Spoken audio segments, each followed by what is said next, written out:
Ya. A'udzubillahi minasyaitonirrajim. Bismillahirrahmanirrahim. Alhamdulillahi rabbil alamin wassalatu wassalamu ala asyrafil anbiya'i wal mursalin wa ala alihi wa sahbihi ajma'in. Allahumma salli ala sayyidina Muhammadin al-fatihi lima ughliq wal khatimi lima sabaq nasiril haqqi bil haqqi wal hadi ila siratikal mustaqim wa ala alihi wa sahbihi haqqa qadrihi wa miqdarihi al-azim. اللهم علمنا ما جهلنا وانفعنا بما علمتنا واجعلنا من المخلصين وصلى الله على سيدنا محمد وعلى آله وصحبه وبارك وسلم. اشرح لي صدري ويسر لي أمري واحلل عقدة من لساني يفقهوا قولي. سبحانك لا علم لنا إلا ما علمتنا إنك أنت العليم الحكيم. ولا حول ولا قوة إلا بالله العلي العظيم ولا حول ولا قوة إلا بالله العلي العظيم ولا حول ولا قوة إلا بالله العلي العظيم. أما بعد، فقال المؤلف رحمه الله تعالى ونفعنا به وبعلومه وبركاته في الدارين آمين. ومما يجب اعتقاده أن هول الموقف حق، وهو ما ينال الناس فيه من الشدائد والمصائب كطول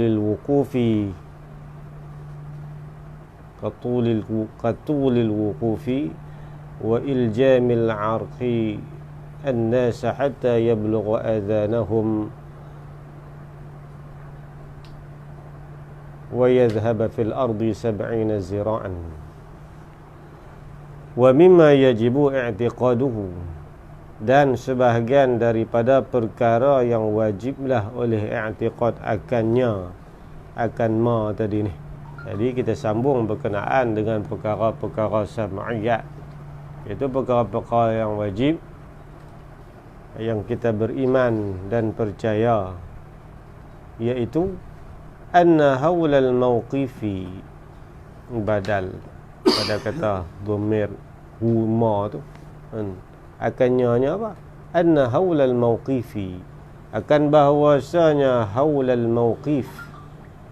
Haul ni makna jamak dia ahwal, kan ahwal. Kalau hal kecil tu makna keadaan, kelakuan. Kalau haul dengan makna huru hara, bahwasanya huru hara al-mawqifi, padang mawqif ataupun kita kata huru hara mahsyar itu haqqun, adalah benar. Khabar anna, haula tu isim anna, haqqun kena rafa'.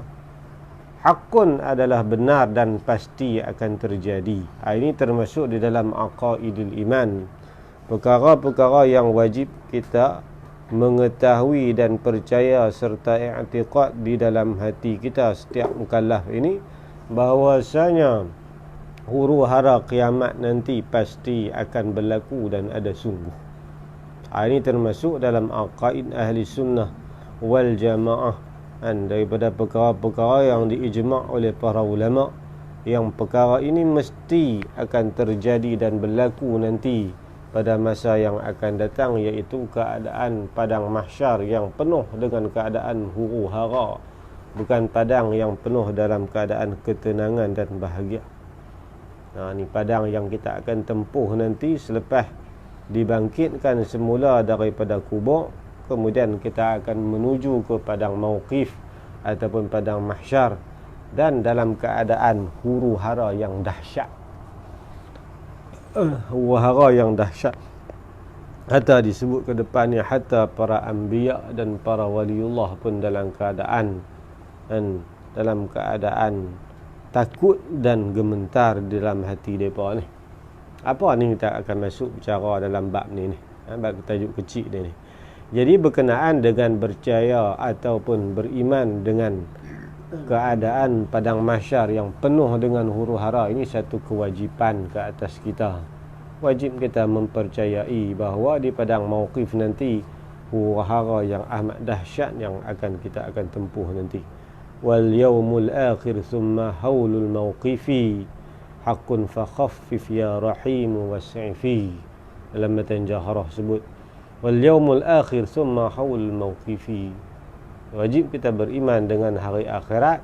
Kemudian di antara yang wajib kita beriman lagi haulul mawqifi, keadaan huru hara yang akan berlaku di padang mahsyar. Haqqun, ini satu perkara yang pasti dan akan berlaku. Wa khafif, ringankan olehmu ya Allah akan kami. Ya Rahim, wahai Tuhan yang bersifat dengan Rahim. Was'ifi, dan maafkanlah segala kesalahan dan dosa kami. Ini dalam matan Jawharah. Wal yaumul akhir thumma haulul mawqifi haqqun fa khaffif ya Rahim was'ifi. Dan matan Jawharah tauhid tu cerita. Ni di antara perkara-perkara yang wajib kita beriman. Apa yang kata haul tadi ni? Wa huwa, yang kata haul tu ma barang, yakni perkara ataupun peristiwa yanalul nas, yang mencapai akan manusia, makna yang akan menimpa segala manusia fihi, padanya padang mauqif tu. Jadi sesuatu yang akan menimpa ke atas sekalian manusia dan melanda sekalian manusia. Apa ma tu? Bayan pada ma minasyada'id, daripada segala kepayahan-kepayahan. Susah padang mahsyar ni. Bukan keadaan yang mudah untuk kita tempuh. Satu keadaan yang memang amat sukar dan payah. Wal masaib, lebih kuranglah makna syada'id wal masaib. Segala kepayahan dan segala kesusahan. Masaib ni kesusahan dan segala kesukaran. Dan satu perkara yang cukup payah untuk kita hadap nanti, iaitu keadaan huru hara di padang mahsyar Allah nanti. Lagu mana? Di antara musibah ataupun kesusahan serta kepayahan yang kita akan tempuh nanti di padang mahsyar, katulil wuqufi, sebagaimana panjangnya kita berdiri ataupun kita berhenti. Tul ni panjang ataupun lama sungguh kita nak kena pacak, kita nak kena tunggu di padang mahsyar. Di dalam kitab Al-Imam Al-Qurtubi Tazkirah fi Ahwalil Mauta wa Umuril Akhirah disebut sekurang-kurang orang yang merasa panjang itu paling sikit adalah arba'una aman, 40 tahun. 40 tahun dia berasa dia terpaksa berhenti di padang mahsyar dalam keadaan tidak ada sebarang perbicaraan.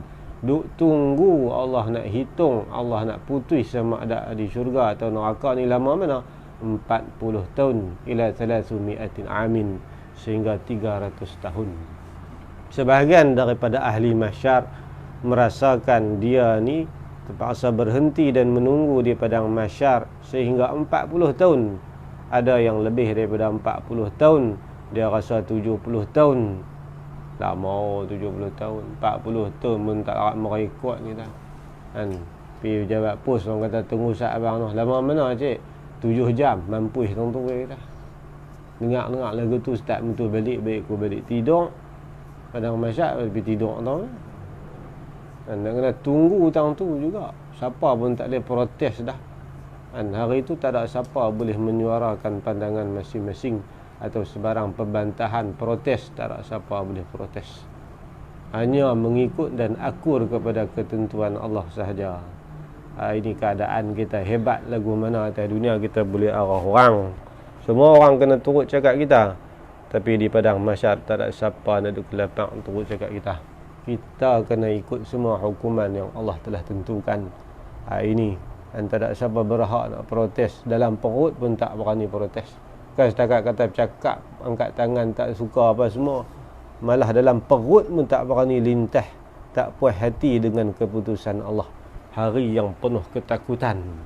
Dan wajah ahli mahsyar ni ulama kata dalam keadaan pucat lesi. Takut. Dan wajah pucat ni wajah keadaan kita amat takut dan gemetar. Itulah situasi yang kita akan hadapi nanti. Dan sebahagian dalam riwayat mengatakan ada sebahagian ahli mahsyar di antara 40 sehingga 300 tahun dia berasa. Tak tentu, kawan ni kadang seorang tengah 200. Ada orang yang sampai 200 tahun dia rasa duduk tang tu. lama masa tu 200 tahun. Kesukaran yang anda hadapi rasa memang macam berlalu 200 tahun. Paling sikit 40. Ada sebahagian dia alfus sanah kama fi ayatis sajadah. Kan alfa sanatin mimma ta'udun. Sebahagian dia kata sampai 1000 tahun pun dah. Duk tang tu rasa 1000 tahun. Perit dia ni terpaksa dia harung nanti di padang mahsyar, seolah-olah dia merasakan sudah 1000 tahun dia menunggu tanpa sebarang jawapan daripada Allah. Wa qila 50,000 sanah. Sebahagian ulama mengatakan kemuncak ataupun paling lama ahli mahsyar rasa iaitu 50,000 tahun. Ini paling tinggi lah. 50,000 tahun dia nak duduk di situ. Dalam riwayat sebut ada yang mengatakan sekian-sekian tahun, tak sama. Ada yang kata 14,000 pun ada. Ini ulama buat ulasan. Wala tunafi li'anna al-'adad la mafhuma lahu wa huwa mukhtalifun bi ikhtilafi ahwalin nas. Jadi riwayat ni sebut hak mana satu betul? Semua betul. Sebab apa semua betul? Sebab keadaan manusia yang duduk di padang mahsyar semua tak sama. Ada sebahagian yang rasa sekian tahun, ada yang rasa lebih lama, lagi berat dosa yang dia bawa, lagi lama lah dia rasa dan perit itu lebih berat. Itu keadaan kita masing-masing. Fayutawwalu 'ala al-kuffar, yang paling panjang sekali orang kafir. Orang kafir kemuncak dia sampai 50,000 tahun dia rasa. Dan sebahagian kafir tu tak sampai 50,000 tahun. Tapi kot mana main mata ribu buat ni.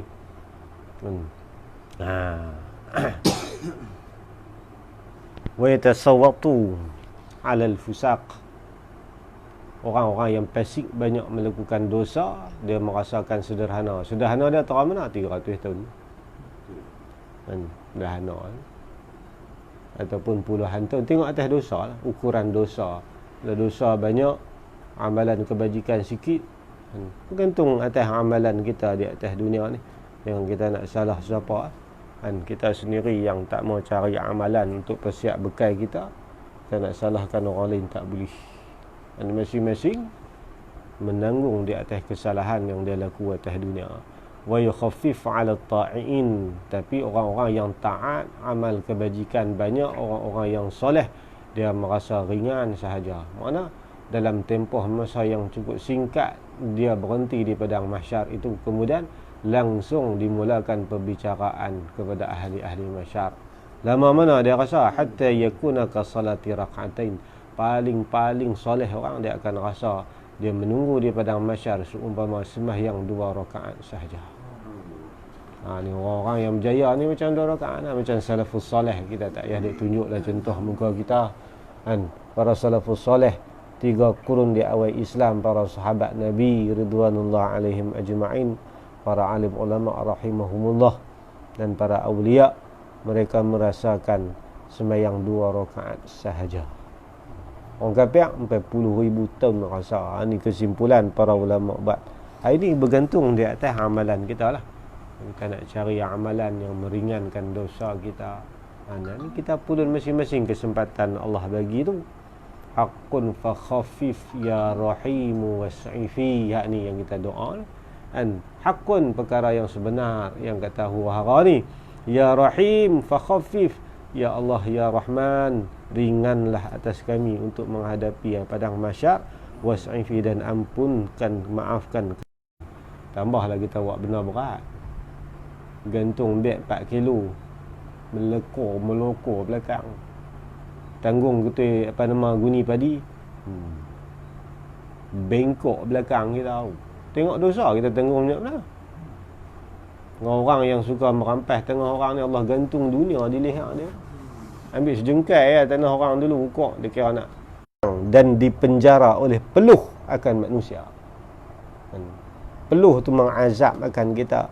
Jadi dalam keadaan asal dia iljam al-araq ni, iljamul arqi ni, makna asal lijam ni kekang, dipagari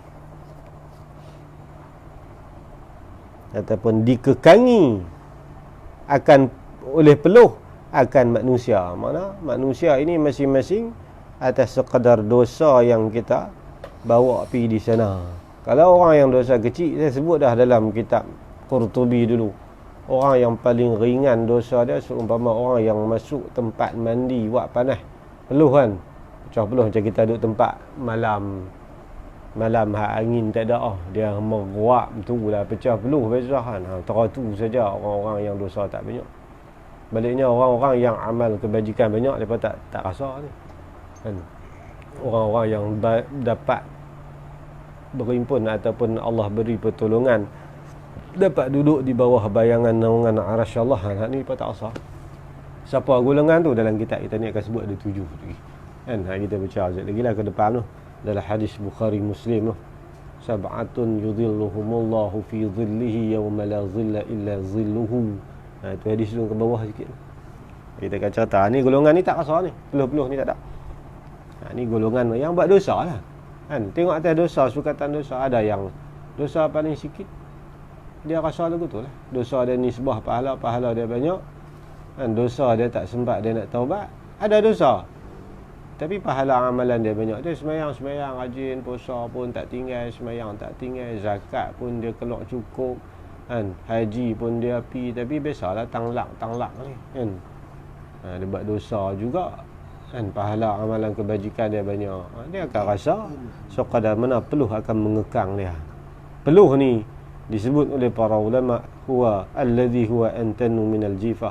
Peluh yang keluar daripada manusia, yang kepung manusia tadi ni, peluh tu lebih busuk daripada bangkai. Orang lain tak bau. Orang yang dilengkungi, orang yang dikekangi oleh peluh ni sahaja yang bau. Orang lain tak bau. Orang duduk sebelah tak bau peluh kita. Peluh yang peluh tengok parah mana, ada yang parah buku lali, ada yang sampai kepala lutut, ada yang sampai hikwain ni sampai pinggang. Kemuncak peluh ni sampai tang mana ni? Iljamil araqi an-nasa akan manusia sampai tang mana? Royah dia paling teruk kena hatta yablugha adhanahum aw afwahahum. Yang paling dahsyat sekali peluh ni akan menenggelamkan sehingga pakai hidung. Badalah dia kata bunyi lemah dalam peluh dosa dia. Tak sama. Atas peluh kita mesti tengok atas dosa kan. Masa tu tak boleh tengok peluh ak dekat lututnya, peluh aku awak naik sampai tahun ni dah ak tu baik pada hang. Ambil heran apa tu kita tengok ni atas dunia peluh kita pun busuk kan. Bukan peluh Nabi tak apalah. Sayyidina Anas kata bau harum daripada kasturi kan. Ummu Salamah kalau tidur rumah Nabi tidur di rumah Ummu Salamah gila ada. Nabi tidur tengah hari peluh dia tahan pirin ambil bulan botol kan. Allah jaga kata awak Ummu Salamah kan, kami jadikan sebagai atar kami ya Rasulullah. Peluh Nabi bau kasturi, harum pada kasturi lagi. Peluh kita kan, kata kat orang kita sendiri pun kata tu dia peluh ku kan. Kalau orang tanya tobat tak mengaku padahal peluh kita ada baju kita busuk lagu tu je. Tapi peluh nanti di padang mahsyar para ulama sebut kan, baunya dalam kitab Tuhfatul Murid kata baunya lebih busuk daripada bangkai. Peluh tu paling teruk tahu mana? Parah hidung. Setengah bahagian riwayat kata afwahahum, mulut. Parah mulut tu. Adhanahum ni telinga. Ni telinga kan sama dengan mulut. Sama ya. Dalam riwayat lain Nabi kata sampai telinga. Riwayat lain Nabi kata sampai mulut. Mulut parah telinga. Kodek gedebung gok telayak peluh tu. Dan busuk daripada bangkai lagi peluh kita, dosa kita ni. Wa yadhhaba ay hatta yadhhaba ni paling teruk ni, yadhhaba fil ardi, dan pergilah ia peluh pada bumi. Apa dia pergi pada bumi? Mana melimpah kot tepi dia. Saya zahaba ni pergi. Kalau kita tengok ibarat kita ni wa yadhhaba, baca dengan yazhaba pasal atas pada kata yablugha. Asal ya bluru ya zahabu, tapi masuk hatta kena baca ya blura. Atas situ kena ikut maktuf dia. Mana dia masuk hatta kena baca ya zahaba lah. Ya zahaba sehingga dan pergi, apa makna pergi? Melimpah kot tepi. Bukan setakat penuh kot ni je. Kalau penuh kot ni kita kelupuk lah, kita bahasa bodoh kata tu lah kan. Dia duduk tahu ni dah. Peluh tu lengkung kita tahu mana? Limpah pergi kot mana? Fil ardi sab'ina zira'an, iaitu 70 hasta. Keliling kita ni 70 hasta. Ahli masyad tadi kan kita baca dah sesak sampai 1000 kaki atas satu kaki. Tapi yang antara benda yang wajib kita beriman ni, orang-orang yang ditenggelami dalam peluh dia ni melimpah kot tepi dan ni 70 hasta lari mana? 20 hasta, 1, 2, 3 hasta sampai sana ni. Jadi siapa kita terjun tengah sungai kan, pergi kot mana? Dalam peluh tu kan. Busuk ni tu sudah habis. Pasal kalau kita duduk, kita ambil ayak busuk, ayak acak secawan dan secebok, busuk tak tengah lah, tamah belut depan kita ni, bau ya Rabbi kan. Tu wa yazhaba fil ardi, melimpah kot tepi kan. Terjemah melimpah kot tepi, terjemah dan pergi, mampu pergi tahu lah. Fil ardi, pada bumi, yakni bumi mahsyar tu, 70 zira'an, 70 hasta. Dalam hadis riwayat Muslim kata 70 ba'an. Kan 70 ba'an ni 70 depa. Lagi sekan. Ni dalam riwayat lain. Dalam riwayat Imam Muslim, peluh duk limpah kot tepi ni 70 depa. Hasta punya ni 18 inci, depa 2.5 meter. Depa 2.5 meter. Satu hasta pun 18 inci. Hadis Muslim 70 depa. Ni atas dosa kan. Kalau dosa banyak, lari melimpah luas. So kita kata kalau kesalahan kecil tok dalam parit, besar lagi tok dalam sungai, besar lagi tok dalam tasik. Tengok kot tepi pun tak nampak ubin, tak nampak tebin. Punya dia seorang duk lemah dalam peluh dia tu, sampai dahsyat kemuncak dia sampai teratur lah. Wadunu wisyamsi, dan di dekat akan matahari. Makna matahari rendah matahari. Allah perdekatkan jarak matahari ni. Dalam sebahagian riwayat kata, ada sebahagian ahli masyar yang merasakan panas matahari itu seumpama panas selama 20 tahun. Panas hari-hari pada jah, himpun semua panas tu, kuenek 20 tahun kepanasan su lah yang ahli masyar akan rasa. Ini yang para ulama kata menggelegak dan mendidih otak sehingga pecah kepala kita ni. Tak boleh tahan panas, pecah kepala, mendidih otak. Lama mana? Lagu hadut pacak padang masyarakat tadi. Kalau kawan tu duduk padang masyarakat 400 tahun menggelegak otak dah. Orang kafir 50,000 tahun, mendidih otak 50,000 tahun. Ni lagi. Apa nama ada di sini? Wadunu wisyamsi minar ru'us, dan didekatkan dan dekat ataupun rendahlah matahari minar ru'us, daripada segala kepala-kepala, yakni kepala-kepala ahli masyar, hatta la yakunu bainaha wa baina ru'usil khalaiq illa qadra al-mil, sehingga yang paling dekat sekali iaitu sekadar 1 mil. Kan 1 mil ni kita kata 1 batu. Jauh mana? Mil maksud di sini ada 2 maksud. Kata seorang ulama tabi'in nama Imam Salim bin Amir, tabi'in masyhur ini yang wafat tahun 30 Hijrah, dia kata apa? Fa wallahi, demi Allah, maka demi Allah, ma adri ma makna bil mil, saya tak tahu makna yang tepat maksud mil ni. Amasafatul ardi, adakah dia jarak batu 1/6 1 mil. 1 mil ni satu batu 1.6 kilometer. Lah matahari lah ni juta kilo. Kalau dia renjak mes jengkai terbakar kepala kita. Kalau dia jarak daripada matahari langit keempat tu, kalau dia turun mes jengkai, terbakar kepala kita.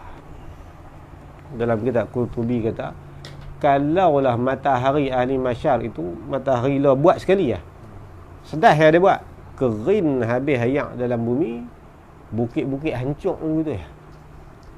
Bukit hancur. Ayak ada penuh atas bumi, dia renjak mai sekali, kering gitu ya. Punya panas tu.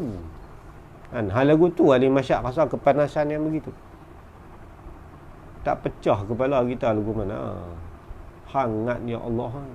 Kan kita api tengah padang hangat lik-lik pitam kat Allah gitu ya. Kadang-kadang seteruk haba. Punya hangat. Kan tahun haji orang duk pi haji tu sampai 50 darjah. Ramai yang seteruk haba. Kepanasan buat haji pun baru mencecah apa? 53 darjah Celsius. Seteruk haba lah setekat. Ni bukan dia seteruk ni, pergi haji lama mana? Haji tak lama, 45 hari saja. Kan paling tinggi 47 jemaah Malaysia. Tu pun 7 kali demam. Kan kita pi tu pun berapa kali demam? Saya 4 kali demam, 5 kali demam. Lega demam, demam pula. Lega demam, demam pula. Tak tahan panas tu. Kita duduk dalam hotel tu, aircon keluar pergi, rup, terkejut. Masuk balik dalam aircon, demam terus. Kata kami duduk Malaysia tak rasa lupa ni. Panas. Tu pun kita fikir, Allah, masyad nanti lagu mana. Duduk padang Arafah tu, duduk tengok batu dia naik. Duduk lagu tu, mata berkali buka je. Tak tahu arah tu, kira padang Arafah tu orang tanam pokok. Lah pula kemah dia buh aircon.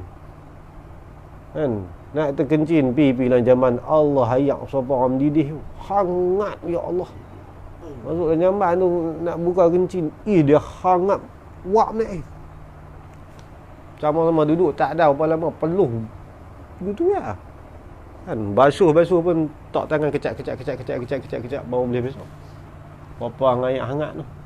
Tu baru 50 darjah. Kita pergi haji ni nampaklah sikit-sikit. Kan kita duduk sini tak hangat pasal panas kita tak sekuat gitu. Sana panas sampai 53. Allah, tak tahan dah. Kita keluar api. Allah, hangat sungguh. Beli air sebiji tak cukup. Darah air tu memang gua ambil air. Kan ngelapak sama main dengan kering lengkung gitu ya. Sama jalan kaki sampai Masjid Haram tu, terpa air Zam-Zam dulu belah-belah. Bawa botol spray hangat. Hangat tu dalam Masjid Haram ada aircon. Zaman dulu kan ada aircon semua hangat ni ya Allah. Tu Allah bagi gambaran atas dunia supaya kita fikir ada renung keadaan nanti padang mauqif nanti lagu mana. Lagu tu lah lagi dahsyat. Cuma boleh gambar begitulah keadaan sebenar. Allah tak tahu lagu mana lah lebih dahsyatnya situasi yang kita akan hadap. Cuma gambaran sahaja yang kita boleh bagi kan, perumpamaan. Boleh panjang lagu tu je lah. Kalau kita pernah lalu situasi tu, nampaklah sikit-sikit.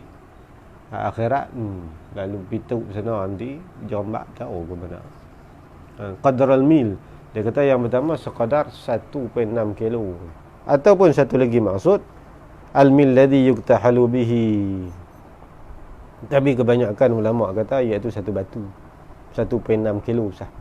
Kilometer di antara kepala orang. Dalam hadis yang kata, Nabi kata sampai matahari ni kalau gagal pun sampai.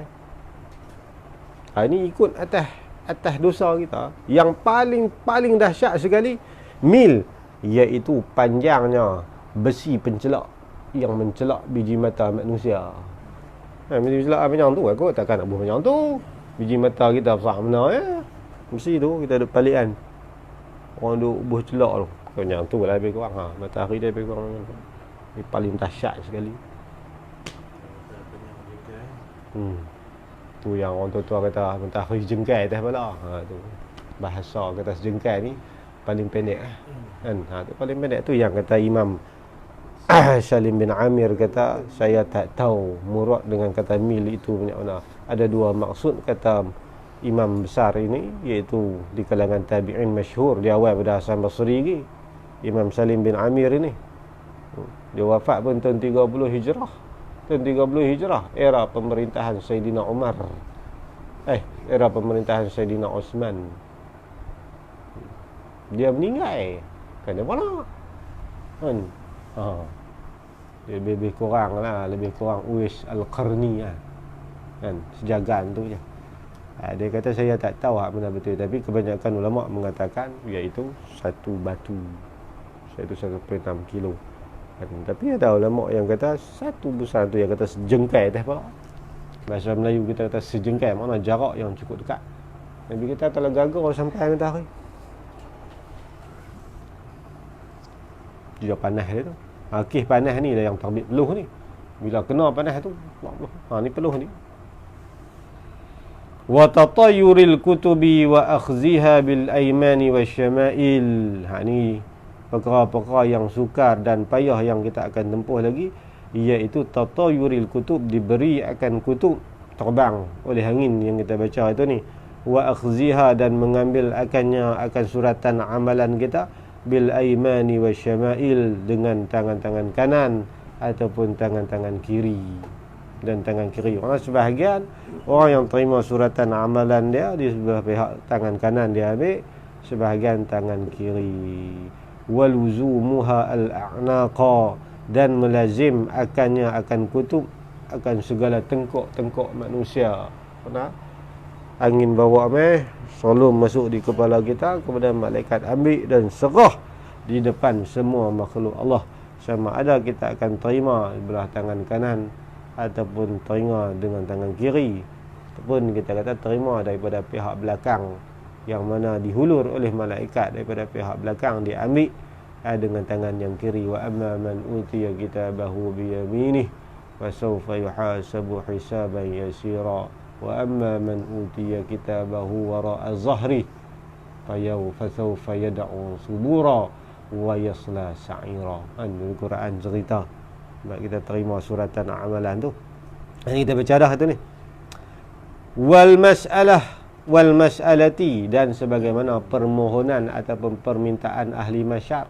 Payah sampai tak boleh dah nak tahan, tak tertanggung dah dengan azab padang mauqif, sehingga ahli masyar pergi berjumpa dengan segala para rasul untuk meminta supaya mereka ini dibicarakan dengan segera. Kita baca dah hadis duluan. Itu masalah tu. Sampai tu sampai tak tahan dah, terpaksa syariah. Tak ada siapa boleh tolong kita dah ni, sampai tak tahan lah, tak tahan. Manusia ni kada peringkat sampai dia tak tahan, dia sanggup buat apa lah. Kan? Orang kita lugu tu kalau sampai tak tahan, habis tak boleh nak buat apa, teriak. Teriak tu melahirkan rasa ketidakmampuan kita untuk menanggung lah. Kan? Sampai sakit tak boleh nak tahan lah, air mata keluar. Kan? Air mata keluar tu seolah permintaan, tolonglah aku dah tak mampu dah nak tahan ni. Kan? Dia panggil lisanul hal kita ni, minta lah, tak boleh pilih, mulut tak boleh cakap dah, sakit sampai terketak-ketak lah. Kan? Air mata aja turun. Itu permintaan. Kalau kita tak boleh cakap lah, ni sebuah ahli masyar ni pergi minta dekat Nabi-Nabi supaya para Nabi membantu mereka. Habis tak tolong pun habaq lah dekat Allah, buh neraka cepat lah. Kami dah tak tahan dah nak tanggung azab di padang mahsyar ni. Tak tahu kata neraka tu mana hala punya teruk lagi. Wa syahadatil alsinati wal aidi wal arjul, dan saksilah oleh segala lidah. Lidah mengaku habis. Kan, apa yang kita buat atas dunia dulu, kan, kesalahan dosa mulut lidah kita akan menjadi saksi bagi perbuatan kita. Wal aidi, dan tangan-tangan kita pun menjadi saksi, syahadah saksi ya. Wal arjuli, dan segala kaki kita, kan, Yasin serta kan, al-yawma nakhtimu ala afwahihim wa tukallimuna aydihim wa tashhadu arjuluhum bima kanu yaksibun. Mulut pada masa tu sebahagian ketika Allah sil, Allah biarkan tangan kita menutur untuk mengaku apa yang kita buat, di samping anggota tubuh badan kita yang lain menjadi saksi atas perbuatan kita. Itu yang kita akan hadap nanti ni. Wasam'i wal basari, pendengaran dan penglihatan.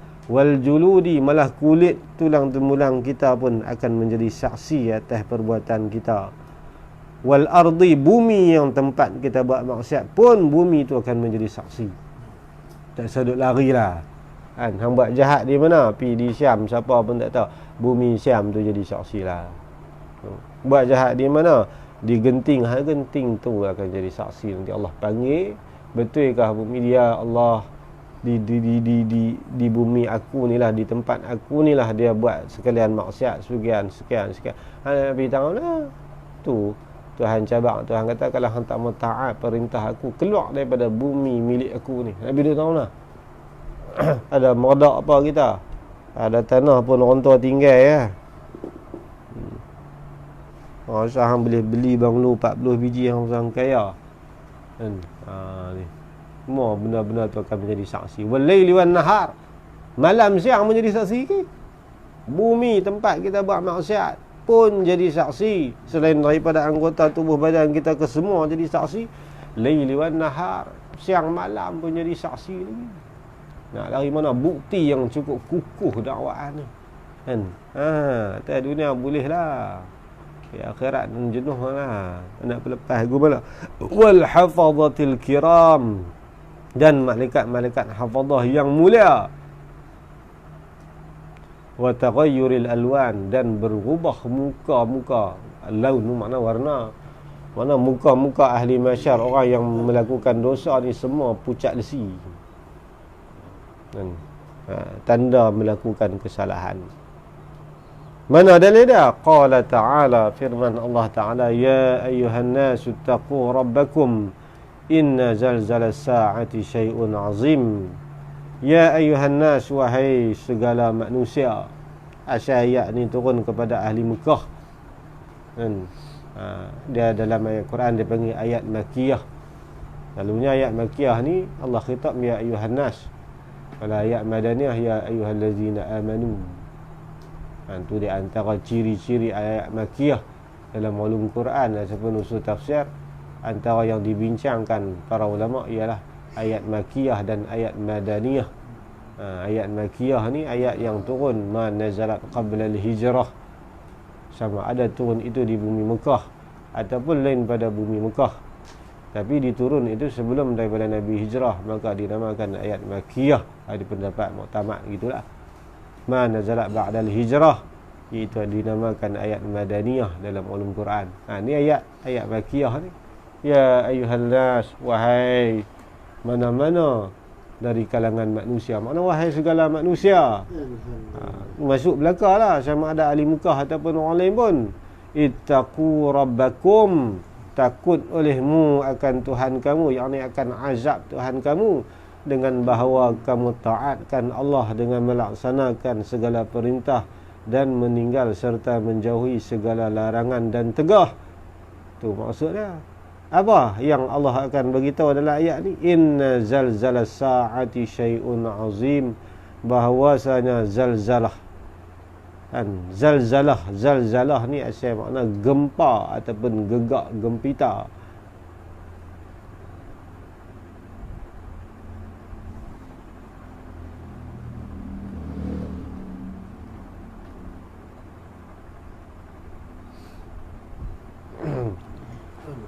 Gerak gempita ataupun gerak gempa ataupun gegak gempita. As-sa'ah, hari kiamat itu, syai'un azim, sesuatu perkara yang sangat besar dan sangat dahsyat huru-haranya kan? Huru-hara hari kiamat ini merupakan nau'un minal iqab, salah satu pun termasuk dalam kata azab Allah kepada ahli masyarakat. Kunci dia tahu mana? Ittaqu rabbakum. Situ dia terjawab kan? Mana kalau kita takwa kepada Allah, kita patuh sungguh perintah Allah, la ta'manu minal mukhawif, Allah akan amankan kita, selamatkan kita daripada segala mara bahaya dan ketakutan. Fa inna man dakhala hadratihi hadratahu, siapa yang masuk di bawah hadrat Allah, amina min kulli ma yaz'aju, akan aman daripada perkara yang berkejutkan dan menakutkan. Di sini kunci dia kena ittaqullah. Sebab gegak gempita makna huru-hara. Ayat ni cerita dia dua maksud. Zalzalah ni yang pertama maksud dia gegaran, gegak gempita sewaktu goncangan hari kiamat. Bimbanglah ni, takutlah kepada Allah kan. Tu satu. Yang kedua makna zalzalah ni makna huru-hara. Ini merujuk kepada bangkit semula daripada kubur ke padang mahsyar. Zalzalah di situ dengan maksud huru-hara. Ni masuk dua ayat ni. Jangan kita kata ni ayat ni cerita abad nak kiamat. hujung dunia. Itu satu maksud. Dia ada dua maksud. Satu maksud lagi zalzalah dengan maksud haru-hara. Haru-hara padang mauqif, iaitu padang mahsyar, itu sesuatu yang sangat dahsyat dan besar huru-haranya. Takut sama. Takut lagu mana? Patuhlah perintah Allah. Orang yang patuh perintah Allah, pasti Allah akan amankan daripada segala mara bahaya dan ketakutan. Di situ tak sebut tu Quran, kan? Dia cakap kalam dia tinggi, kan? Kita awak kalau takut jadi guru mana? Betul. Ulama takdat la ta'minu minal mukhabi. Pasti kamu akan aman dan selamat daripada benda yang menakutkan. Orang yang masuk di bawah hadrat Allah, orang yang takwa, Allah akan selamatkan daripada perkara yang mengejut dia, sikit pun tak terjejah. Rasa dia padang mahsyar ni satu keadaan yang tidak menggemparkan dia. Ini keadaan orang-orang yang iman dia tinggi. Hari itu jadi lagu mana? Tuhan kata yauma tarawunaha. Hari itu, pada hari itu, tarawunaha, kamu lihat akannya, hai Muhammad. Tuhan khitab dekat Nabi. Mana? Hei segala umat Nabi, kamu akan nampak nanti pada hari itu, tazhalu kullu murdi'atin, akan lupalah dengan sebab huru-hara yang dahsyat itu, kullu murdi'ah, setiap perempuan yang menyusukan akan anak dia. Murdi'ah ni isim fa'il pada kata rada'. Rada' ni menyusu, kan? Perempuan-perempuan dia menyusu anak ni kebiasaan dia dulu 2 tahun lah. Dia menyusu daripada kecil sampai 2 tahun. Naik 2 tahun tu dia lah lah, kan? Jadi perempuan-perempuan, ibu-ibu merupakan manusia yang paling sayang dan paling tak lupa kepada anak. Dan jadi lagu mana pun dia teringat anak dia sanggup korban diri demi anak dia selamat. Yang kata mak ni, kan? Anak raya malam pun dia korban, masa tidur dia ada korban apa untuk kesejahteraan anak. Dengan anak ni habis meta lah yang kata mak. Dan mak ni habis dah. Dia kata mak, empak tak boleh teratur. Dan empak tak boleh teratur. Sebab tu sahabat tanya, ya Rasulullah, kepada siapa yang saya mesti berbakti? Ummuk. Nabi kata ibu kamu. Lepas tu ummuk, mak kamu. Nabi ulang 2 kali. Sahabat ni tanya siapa lepas tu? Rasulullah, mak kamu. 3 kali. Kemudian baru Nabi kata summa abuk, kemudian pak hang. Pak dia umur 4. Dan saya kasih sayang mak ni, dia melebihi daripada segala-galanya. Inilah mak ni nombor 1. Walaupun begitu sayang kepada anak sekalipun, tapi pada hari kiamat nanti tazhalu kullu murdi'ah. Ini ayat ni kalau kita pandu ada 2 maksud, kan? Yang pertama, keadaan orang yang nak berlaku kiamat, kalau dia menyusu anak pun tinggal anak. Terkejut dengan keadaan gempa yang dahsyat, dia tinggal anak. Kalau merujuk kepada bangkit semula pada hari kiamat, maksudnya daripada kullu murdi'atin amma arda'a ni, bila bangkit saja pada mahsyar, mak ni, mana-mana perempuan, dia tidak akan teringat dia ada anak atas dunia. Punya hilang punca, kita kata, kan? Mana bila dia bangkit semula pada mahsyar, tengok keadaan pada mahsyar yang dahsyat, dia lupa kata dulu dia ada anak. Walaupun ada anak kecil, asal lagi tu, kan? Bangkit pada mahsyar ni, perempuan-perempuan yang ada atas, ibu-ibu kita yang ada atas dunia ni, takkan teringat dekat anak walaupun sejerit. Waktu huru-hara pada mahsyar ni, tak ada siapa teringat ada anak. Dia seolah-olah dia seorang diri daripada atas dunia. Punya dahsyat hari itu. Kalau kita tengok hari ni, kalau bangunan runtuh, mak masih lagi duduk tahan ni, bagi dinding luruh atas dia, biar anak dia duduk bawah selamat. Itu pun dah huru-hara, tapi tak dahsyat lagi. Peringkat dahsyat, tinggal anak. Keluar main sampai pingsan, jaga-jaga pingsan, sampai lama sedap, baru tanya mana anak. Tu makna dahsyat tu. Peristiwa tu dahsyat, kan? Hari kiamat tak teringat terus. Padang mahsyar tu tak teringat terus. Wa tad'u kullu zati hamlin hamlaha, dan meletaklah oleh tiap-tiap yang mengandung, makna mengantuk ni, keguguran. Hamlaha, kalau perempuan yang mengandung pada masa tu, luruh anak dia tu. Luruh anak lagi tu ya. Punya dahsyat padang mahsyar ni, gambaran kata dahsyat tu. Tak ada lah siapa mengandung masa tu. Kan?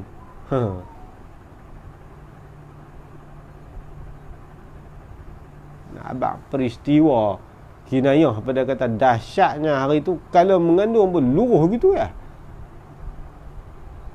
Bukan nanti gegaran, gembak, gembita pada hari kiamat tu. Itu satu maksud. Maksud yang kedua, huru-hara hari kiamat tu.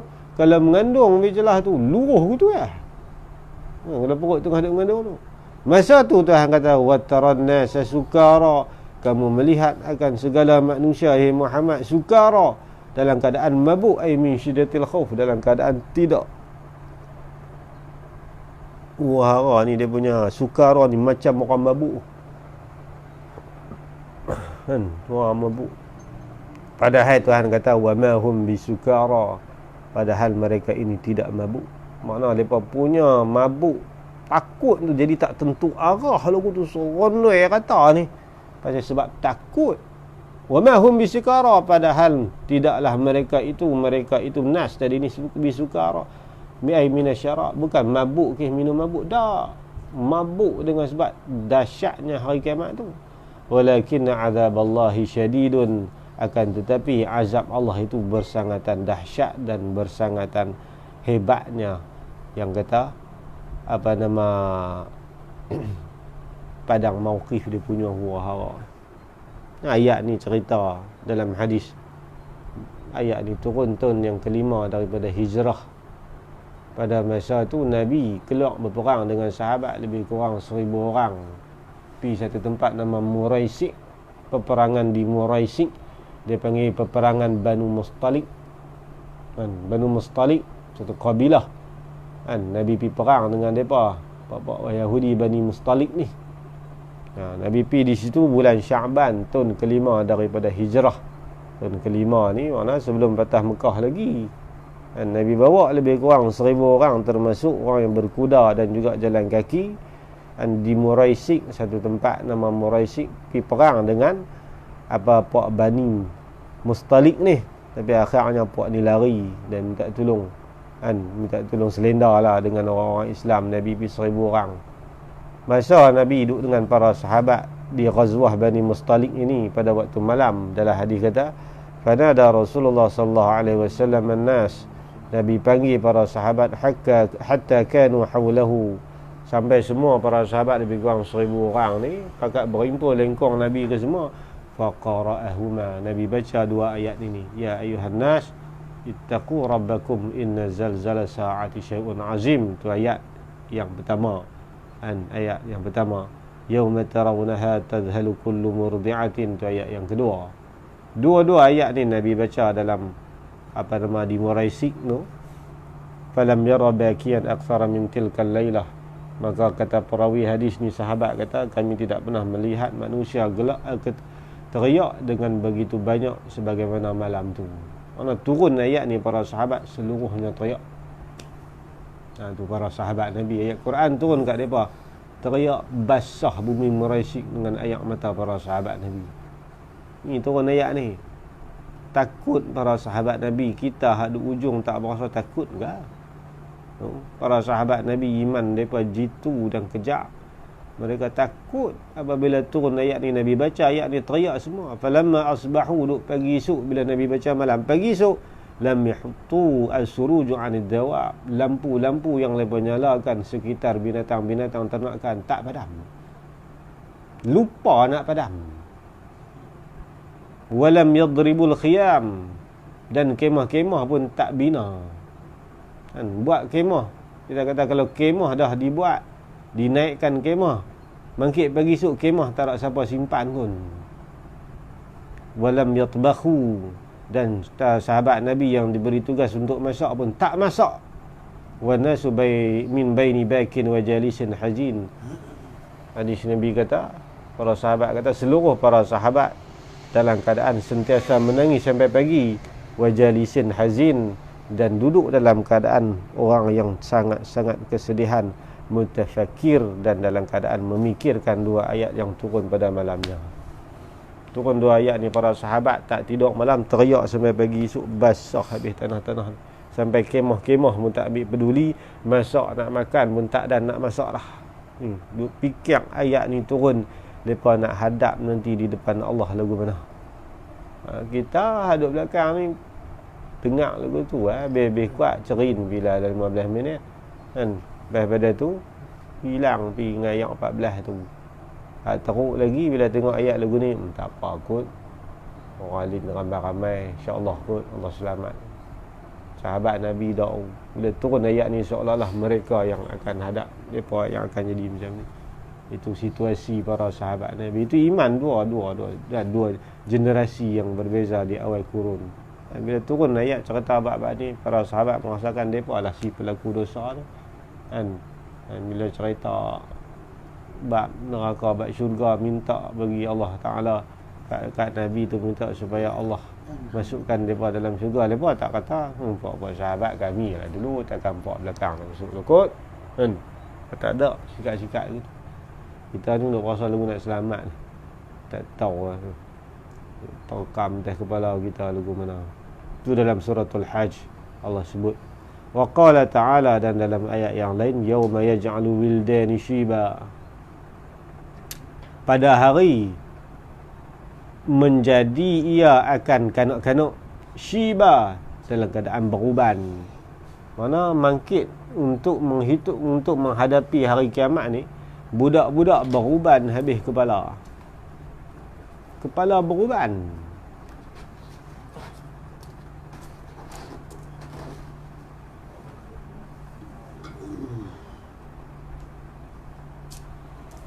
Nah, abang kata situasi keadaan padang mahsyar yang dahsyat, sampai kalau nisbah atas dunia ni, kalau kepala budak tu boleh beruban, kira cukup sakan kan. Selalunya kepala kita beruban serabut kan. Dia main masa dia beruban, kadang-kadang tak serabut pun, main kuih lama dia beruban lah.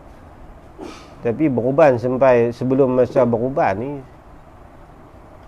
menggambarkan kita dalam keadaan takut, terkejut dan juga serabut kan. Tu yang Nabi doa, Allahumma inni a'udzubika minal masyib qabla Allahumma inni a'udzubika min zaujatil lati tushibuni qabla waqtil masyib.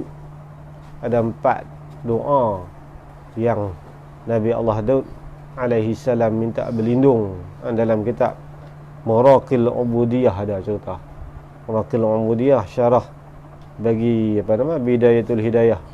Apa doa Nabi Daud? Allahumma inni a'udzubika minaz zaujati allati tushibuni qabla waqtil masyib. Ya Allah, jauhkanlah aku daripada mendapat isteri yang mengubani akan daku sebelum sampai waktu beruban. Mana patut umur tu tak ada uban lagi, tapi putih dah kepala. Sebab apa? Serabut bini punya pasal kan. Serabut punya pasal, tekanan sampai kepala naik beruban. Mana nak beruban ni bukan mesti usia, kadang-kadang tekanan perasaan kita serabut kepala, takutnya melampau menyebabkan kepala beruban. Sayyidina Abu Bakar As-Siddiq tengok Nabi waktu malam tak uban, bangkit pagi esok Nabi tidur atas khaybar, dah tengok-tengok, ya Rasulullah ma syayyabatka ya Rasulullah, saya tengok semalam tak beruban lagi, pasal apa hari ni nampak beruban dah rambut Nabi 7-8 helai ni. Nabi kata syayyabas ni Hudun wa akhawatuha, menguban akan daku oleh surah Hud dan segala saudaranya saudara Hud. Yang cerita adalah hadis Syama'il kan. Nabi takut, Nabi terlalu bimbang keadaan ummah. Turun ayat fastaqim kama umirta ya Muhammad, istiqamahlah kamu dengan agama Islam. Nabi kata tang dia tak bimbang, dia bimbang keadaan kita yang tak mampu istiqamah pegang dengan agama Islam. Nabi duk serabut keadaan umat menyebabkan terkebit uban terus kepala Nabi. Kata keadaan beruban ni maknanya keadaan yang cukup ni lah, cukup gempar lah dan serabut, takut, terkejut kan. Jadi seandainya budak-budak pada masa tu boleh tumbuh beruban, tapi masa tu tak ada tumbuh beruban lah. Dan Ahbab kata keadaan mahsyar hari tu kalau nisbah atas dunia beruban gitu ya budak-budak. Yang duk baca kata, oh nanti budak-budak beruban. Tak, pada mahsyar dia tak ada beruban dah. Minah Ahbab, situasi yang dahsyat itu seandainya berlaku kat atas dunia lah ni, habis semua budak-budak dalam dunia beruban. Hak kita beruban, lagi teruk beruban. Budak-budak bukan budak-budak ni kan fikir apa? Betul tak? Budak-budak dia tak ada fikir apa satu apa dia ada duit ke apa dia tak ada duit ke apa dia yang penting happy kan. Dia tahu adik tekanan ni kan. Adik nak happy kan. Budak jiwa budak mana dia kan fikir apa? Tu pun serabut. Kalau kira apa nama masyarakat beruban kepala dia, tambah kepala rontor lagu kita. Nak abang itu tu Quran dia cakap kan. Kepala budak berkorban tambah kepala hang. Tu yang kata yaj'alul wildan shiba. Budak pun kalau takdir atas dunia ni mai masalah yang terima macam pada masyarakat beruban gitu ya. Tambah kepala kita. Budak pada masyarakat pun dia nak risau apa dia bukan ada dosa. Kan? Tu pun beruban kepala. Muka lagu kita ni tak ni. Sampai ujung kaki beruban. Itu ayat yang kedua dalam surah Al-Muzammil. Wa qala ta'ala yawma tabyaddu wujuhun wa taswaddu wujuh. Ini kita baca dah dulu. Hari akhirat nanti akan menjadi putihlah oleh segala muka, yakni muka-muka orang beriman berseri-seri mengeluarkan cahaya, wa taswaddu wujuh, dan menjadi hitam pekat ataupun hitam gelap oleh muka-muka orang-orang yang kafir. Orang kafir muka mereka semua hitam dan gelap. Muka orang-orang yang beriman semua disimbahi dan mengeluar cahaya. Habis itu. Itu cerita dalam surah Ali Imran. Walakin sungguh pun huru-hara hari kiamat ini menimpa sekalian manusia, lakin la yanalu syai'un min zalika, tidak mengena ataupun tidak menimpa sedikit pun. Syai'un ni nak bagi nakirah dia dengan nakirah. Orang bagi nakirah apa? Tanwin tankir apa? Kan dia tankir, tanwin takbih, dengan maksud tidak menimpa walau sedikit pun. Min zalika, daripada demikian itu, demikian mana? Daripada tulil wukuf sampailah belakang-belakang ni menjadi saksi apa semua ni. Mereka ni tak ada rasa dilanda begitu sebagaimana orang lain. Siapa dia? Al-anbiya, yang pertama sekalian para anbiya wal mursalin. Para anbiya wal mursalin, keadaan para nabi-nabi dan rasul tidak sama macam kita. Mereka langsung tidak merasakan panjangnya hari mauqif, dan juga digenangi ataupun dikekangi dengan peluh sehingga kepanasan matahari pun mereka tak rasa. Nabi-nabi tak terima suratan amalan kan, cerita dah dulu. Ni kecuali lah dia, kecuali dia panggil istisna istisna muqati' kan. Nabi-nabi tak kena lagu ni. Kata huru-hara ni nabi-nabi tak terasa depa macam kita. Walal awliya, dan tidak juga para awliya. Ataf pada kata anbiya, la ta'kid pada kata la yanalu, la yanalu syai'un min zalika al awliya.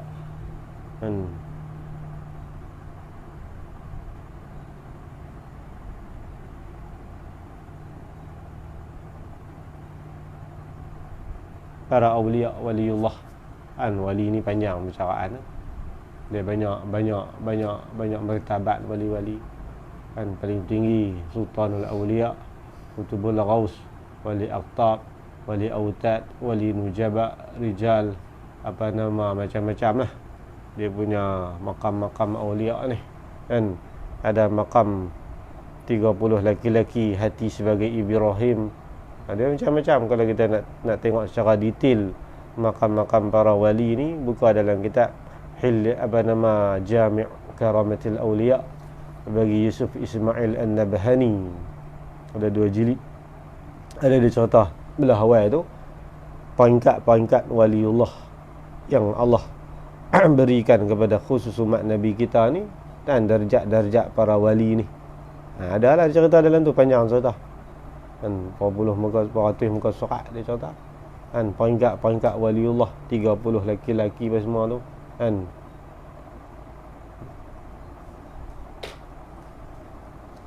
lan yazalu ummati 30 rajulan min ummati qulubuhum ka qulubi Ibrahim khalilillah. Falamma dalam hadis Nabi kata la yazalu ummati, sentiasalah umat aku 30 rajulan min ummati, 30 orang laki-laki di kalangan umat aku, qulubuhum, hati-hati mereka ini ka qulubi Ibrahim khalil, sebagaimana hati Nabi Ibrahim iza mata wahidun, mati sahaja seorang, abdallallahu makanahu wahidan, Allah ganti seorang. Mana setiap masa 30 orang, 30 laki-laki ini rajulun sirjalun salihun, laki-laki yang saleh, hati bagaikan hati Nabi Ibrahim. Itu lain, wali lain tu. Tu wali lain. Tengok dalam tu lah, dalam Jami' Karamatil Awliya menghimpun segala karamat para wali. Dan Syekh Yusuf Ismail An-Nabhani, salah seorang ulama Syria sezaman dengan Syekh Ahmad Fatani, dia tua sikit pada Syekh Ahmad. Yusuf Ismail An-Nabhani, Wan-Nabhan. Dan tu syatalah maka wali, para wali tak terjejas dengan huru-hara kiamat. Wasaira as-sulaha, dan sekalian orang-orang yang soleh. Orang yang soleh. Apa soleh? Orang yang menunaikan hak Allah dan hak anak-anak Adam. Dan tanggungjawab dia dengan manusia selesai, apatah lagi tanggungjawab dengan Allah. Orang yang melakukan kefarduan kepada Allah, dan amalan-amalan fardu dia tak ada satu yang tertinggal, dan juga amalan-amalan yang soleh, dan juga amalan-amalan yang soleh yang lain, iaitu daripada amalan yang sunat. Sunat dia ni pun berlambak-lambak tu pun nama soleh. Daripada sudut ibadat pun dia hebat. Daripada sudut menginfakkan harta, makna belanja harta dia pun, harta yang dia belanja semua ke arah benda yang halal. Payah orang soleh ni bukan senang. Buah nama boleh soleh, dapat darjat soleh ni tinggi. Ni dalam istilah tasawuf dia adalah darjat soleh di sisi ulama fiqh. Apa dia darjat soleh di sisi ulama tasawuf, apa dia? Dia tak mau bincang lah panjang. Dan ada cerita dia dalam mustalahat sufiyah, ada cerita. Biqaulihi ta'ala, kerana firman-Nya ta'ala, mana yang kata nabi, wali dan orang-orang yang soleh ni, mereka ini tak terkena, tak ditimpa sebagaimana orang-orang yang lain. Tatanazzalu alaihimul malaikatu alla takhafu wa la tahzanu. Tatanazzalu, dan turunlah alaihim, ke atas mereka itu mana? Ni dia awliya dan segala-gala orang yang saleh ini, al malaikatu, oleh malaikat. Maksud dengan malaikat ini iaitu malaikat rahmat. Dan jadi turun di sini ada dua maksud dia. Firman Allah dalam surah Fussilat ini, tatanazzalu alaihimul malaikah, malaikat turun mai. Bahasa kita turun mai atas orang-orang yang soleh ini, wali-wali dan para orang-orang yang soleh ini oleh malaikat. Ada dua keadaan. Yang pertama indal maut, iaitu turun sewaktu kita nak menghadapi mati. Orang yang soleh ni malaikat akan turun tu buat apa? Ada cerita. Yang kedua inda khuruji minal qabri, sewaktu kita bangun daripada kubur. Dua keadaan ini orang yang soleh dan para wali, Nabi lebih lagi lah, akan diiringi malaikat turun menemani. Malaikat turun. Maksud dengan malaikat di sini, malaikatur rahmah ta'tihim bima yashrahu sudurahum wa yadfa'u anhumul khauf wal hazan. Malaikat turun untuk melapangkan dada-dada para wali dan orang yang soleh, dan menghindarkan daripada mereka ini perasaan takut dan sedih. Dalam tafsir sebut gitulah. Tu malaikat turun tu nak bagi lapang dada, nak jauh daripada takut dan juga sedih. Sambil malaikat kata apa? La takhafu, janganlah kamu merasa takut, wala tahzanu, dan janganlah kamu merasa sedih. Dalam Quran sambung lagi, wa abshiru bil jannah, sukalah kamu dengan syurga, allati kuntum tu'adun, yang telah bahawa kamu di atas dunia dijanjikan oleh Allah. hampa seronoklah, hampa jangan takut, hampa jangan sedih. Garanti hampa selamat nanti. Malaikat turun bagi kata-kata semangat dan pemeliharaan. Ni sampai turun malaikat dekat-dekat nak mati kita ni, kalau orang soleh malaikat turun mai kat kita ni, kalau orang soleh lah. Malaikat kata la takhafu wa la tahzanu, wahai si fulan, kamu jangan takut, kamu jangan sedih, syurga sudah menanti kamu. Tu orang-orang soleh nak mati. Sebab tu sungguh-sungguh ulama nak mati senyum. Allah ya raham. Tok Rojiman buat bayang mati senyum. Banyak gila tok guru lain saya nak sebut satu. Tak nak cerita banyak orang kan. Tok Rojiman masa nak meninggal senyum. Lenggak lagu tu cerita nak murid tu lah. Tu 94 92 gitulah Tok Rojiman meninggal. Memang lenggak tengok lagu tu senyum. Habis hayang senyum tu. Ni tatanazzalu alaihimul malaikah alla takhafu wa la tahzanu wa abshiru bil jannati allati kuntum tu'adun. Ayat tu dia baca kan. Nak ni boleh turun buah hujung lagu ni. Allah, tahu nak abang dia takut terbeliak yang kita tu, terbeliak. Tahu peluang sekali ya. Tunggu tengok abang ni tahu ke mana kan, nak jumpa hak mana. Kita minta termasuk dalam golongan yang Allah sebut ni lah ni kan. Dia minta saja tak jadi tu hang kena kata buat sama. Ni doa saja, haram sembahyang segan tak dia boleh. Malaikat turun main tu. Dua ketika waktu nak mati, yang kedua bangkit daripada kubur. Bangkit tu dalam keadaan takut kita. Malaikat kata la taqafu wa la tahzanu wa abshiru bil jannati allati kuntum tu'adun. Berasa seronok, lapang, tak ada serabut pun langsung. Syok pada masyarakat. Cuma tak kata lagu tu. Syok. Masyarakat kata Allah, ahli-ahli maksiat ni tengok muka tak sengah. Kita syok. Tak ada berasa bimbang apa. Siapa dia? Orang-orang yang soleh, hatta para awliya, para anbiya lagi sekali kan. Tu pun saat perhitungan para nabi takut kan, masing-masing takut. Fikir apa atas dunia dulu kuat ada kesalahan, tak ingat habis kita hari tu, dia tak ada lupa. Takut lagu mana tu? Ayat ke depan ada yang cerita kata para nabi-nabi pun takut. Wa qauluhu ta'ala la yahzunuhumul faz'ul akbar, tidak menduka cita akan mereka itu oleh kejutan dan ketakutan yang besar, iaitu hari kiamat nanti, iaitu mahsyar nanti kan. Dia cerita ayat ni pun panjang juga.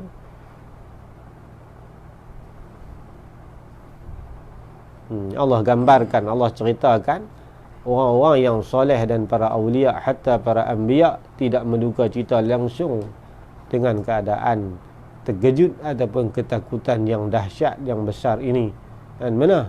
Iaitu bangun semula daripada kubur dan berhenti di padang mahsyar ataupun padang mauqif ini. Wa tatalaqahumul malaikatu hadza yawmukumul ladzi kuntum tu'adun. Malaikat pi pula petenang jiwa mereka kan. Ini orang yang soleh lah. Ini dalam tafsir sedap cerita. Ada sebahagian ulama mengatakan sewaktu diseretnya ahli neraka ke neraka, tiba-tiba sekumpulan daripada manusia ini kan diselamatkan daripada dihumban dalam neraka. Lalu malaikat kata dekat mereka, la yahzunuhumul faz'ul akbar, hampa jangan duk rasa sedih takut apa, hampa terlepas daripada neraka ni.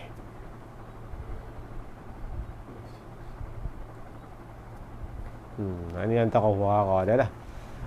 Wa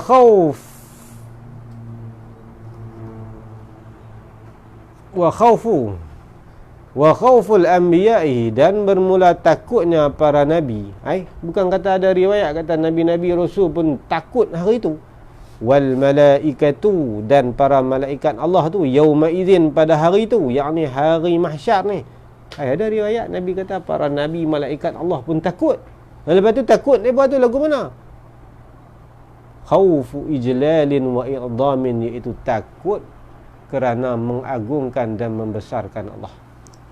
Nabi-nabi ni berasa kecut perut, berasa takut, bukan takut sebab dosa ataupun huara, takut dengan sebab kebesaran dan keagungan Allah. Takut pasal lain. Wa in kanu aminina min azabillahi azza wa jalla, sekalipun adalah mereka itu para anbiya dan malaikat aman selamat mereka ni min azabillah, daripada azab Allah. Kan mereka takut sebab kebesaran Allah. Habis itu wabil jumlati, dan dengan jumlah makna kesimpulan ya, fal amru, maka amrun urusan perkara tu mukhtalifun bi ikhtilafi ahwalin nas, makna setiap perkara ataupun sesuatu yang disebut di dalam hadis ataupun ayat Quran, hara dan bagai-bagai bagian yang tersebut itu kesemua dia bersalah-salahan, makna tak sama. Sebab apa tak sama setiap orang ni? Bi ikhtilafi ahwalin nas, dengan sebab tak sama bersalahan keadaan manusia. Makna setiap orang daripada kita tak sama. Kan bergantung dengan amalan soleh kita lah. Kalau amalan soleh banyak, maka dia lebih ringan dan dia lebih mudah untuk menghadapi hari mahsyar nanti. Sebaliknya orang yang banyak dosa, susah, payah, takut pun lebih. Habis kemudian doa daripada musannif, Allahumma khaffif anna ahwalahu, ya Allah ya Tuhan kami, ringanlah daripada kami ahwalahu, akan huru-haranya, huru-hara kiamat ataupun huru-hara mahsyar ini, bifadlika ya karim, dengan limpah kurniamu ya karim, Tuhan yang maha mulia. Amin. Kita mudah-mudahan dengan doa para ulama ni kita tergolong dalam golongan yang Allah permudahkan dan selamatkan kita daripada huru-hara hari kiamat dengan limpah kurnia Allah. Habis. Kemudian kita akan masuk faidatun. Ini satu faedah. Qala Rasulullah sallallahu alaihi wasallam. Ini nak baca hadis ni panjang kan? Hadis tak panjang tapi nak cerita tu panjang sikit. Apa dia?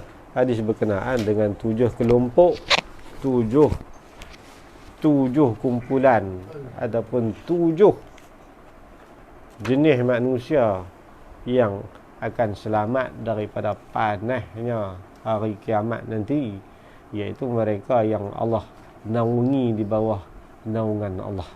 Itu ada 7 ni kan. Imamun adilun, wa syabun nasha'a fi ibadatillah, wa rajulun qalbuhu mu'allakun bil masajid idza kharaja minhu hatta ya'uda ilaih. Hadis ni hadis Bukhari Muslim.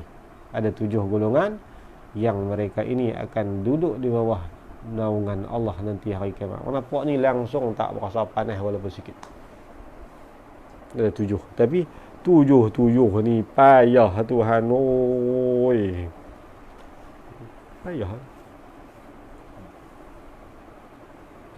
Imamun adilun, pemimpin yang sangat adil.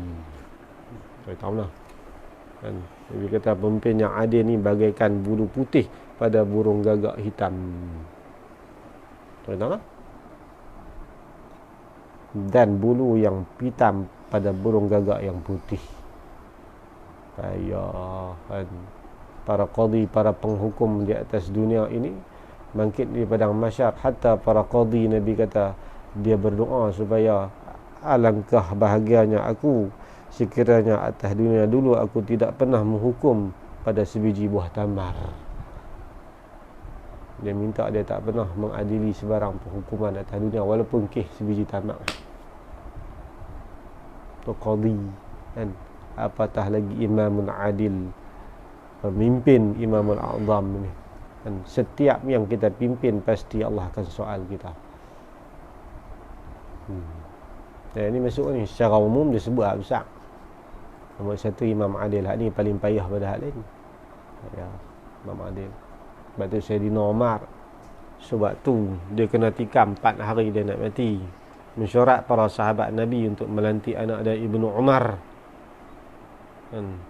Ibnu Umar nak dilantik. Sayyidina Umar kata, dah jumpa lepas mahbab, wahai Amirul Mukminin. Sayyidina Umar duk teruk nak mati. Kami dah jumpa siapa berganti tuan untuk menjadi tampuk pemerintahan ini. Siapa, kata Sayyidina Umar? Anak kamu Ibnu Umar. Tidak. Ibnu Umar kata, biarlah keluarga Al-Khattab, aku seorang sahaja masuk syurga, masuk neraka dengan sebab pemerintahan. Biar aku seorang sudah keturunan kotak masuk neraka. Pasal pemerintahan, jangan libatkan anak aku. Cukup aku dah menanggung azab untuk menjadi pemerintah Bayahu. Sebab tu khalifah dalam Tarikh Khulafa' Rashidin, Imam Suyuti sebut kan, bila nak jadi khalifah, apa Sayyidina Umar sebut dulu? Inni wallitul khilafah, aku diberati oleh Allah untuk menanggung pemerintahan. Walastu khairan minkum, bukalah aku orang yang baik daripada kamu, wahai para sahabat. Dia kata Sayyidina Umar mula-mula naik jadi pemerintah tu dulu, dia kata aku diberati oleh Allah untuk memegang tapak pemerintahan. Bukalah aku dilantik menjadi pemimpin, ini membuktikan aku orang yang baik daripada kamu, wahai para sahabatku. Wa in kana aswabu, sekiranya aku melakukan sesuatu tindakan itu tepat dengan kehendak Allah dan Rasul, fa'inuni, marilah bantu aku bersama-sama untuk menegakkan hukum Allah ini. Wa in kana a'waju, sekiranya aku menyimpang dan terpesong daripada jalanan agama yang dikehendaki Allah dan Rasul, faqawwimuni, mari tolong tegak dan berbetulkan aku. Sayyidina Umar dia ucap tu di atas mimbar hari dia dilantik menjadi khalifah ganti Sayyidina Abu Bakar. Salman al-Farisi duduk dalam majlis cabut pedang terus seram. Dia kata, ya khalifah, uqawwimuka bi sayfi wala uqawwimuka bi kalami. Wahai Umar, kan, ya Umar, dia panggil Umar, kalau hang buat tak kena dengan Allah dan Rasul, aku tidak akan membetulkan kamu dengan lidahku, tapi aku akan betul dengan pedang aku terus. Hang buat tak kena Umar, aku tetak muka hang. Bahasa dah. Sayyidina Umar kena lagu tu apa? Sayyidina Umar kata alhamdulillah, alhamdulillah, alhamdulillah. Umar puji Allah. Alhamdulillah ja'ala ummata Muhammadin sallallahu alaihi wasallam man yuqawwimuni bi sayfihi. Allah masih lagi menjadikan umat Muhammad yang sanggup membetul aku dengan mata pedangnya. Tu Sayyidina Umar. Kalau kita berani ke tu? Bai'ah terus je oi. Kan? Tu kalau kita baca Tarikh Khulafa' Rashidin, kita nampak banding nampak kita rasa kita baik tak salah. Ni kita akan cerita ni, banyak cerita ni. Kan? Cerita apa ni, kelompok orang macam mana. Nabi dia sebut ringkas. Kalam Quran, kalam hadis ni ringkas. Tapi maksud dia tu ulama hurai panjang lebar. Kan, tapi kita ceritalah sebahagian. Sebutlah hadis ni tujuh ni saja kan. Ada lagi lain pun. Kan, tapi dalam hadis ni sebut 7 lah. Ni kita akan cerita ni lah. Ini sebagai intro. Tapi nanti kita akan sambung faidatun qala Rasulullah sallallahu alaihi wasallam. Wallahu a'lam tu hadis Abu Hurairah. Riwayat hadis ni.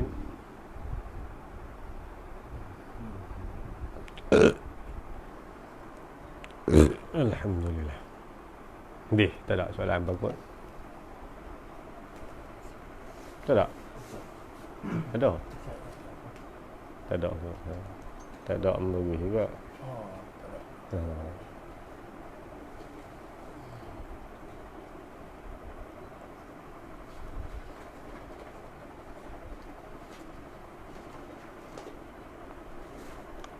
Malam ni dia sesama.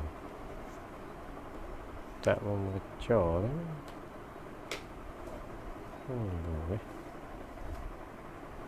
Bismillahirrahmanirrahim. Alhamdulillah rabbil alamin wassalatu wassalamu ala asyrafil mursalin wa ala alihi wa sahbihi ajma'in. Allahumma anfa'na bima 'allamtana wa 'allimna ma yanfa'una warzuqna ilman yanfa'una wa zidna 'ilma. Alhamdulillah ala kulli halin wa na'udzubika min hali al-nar.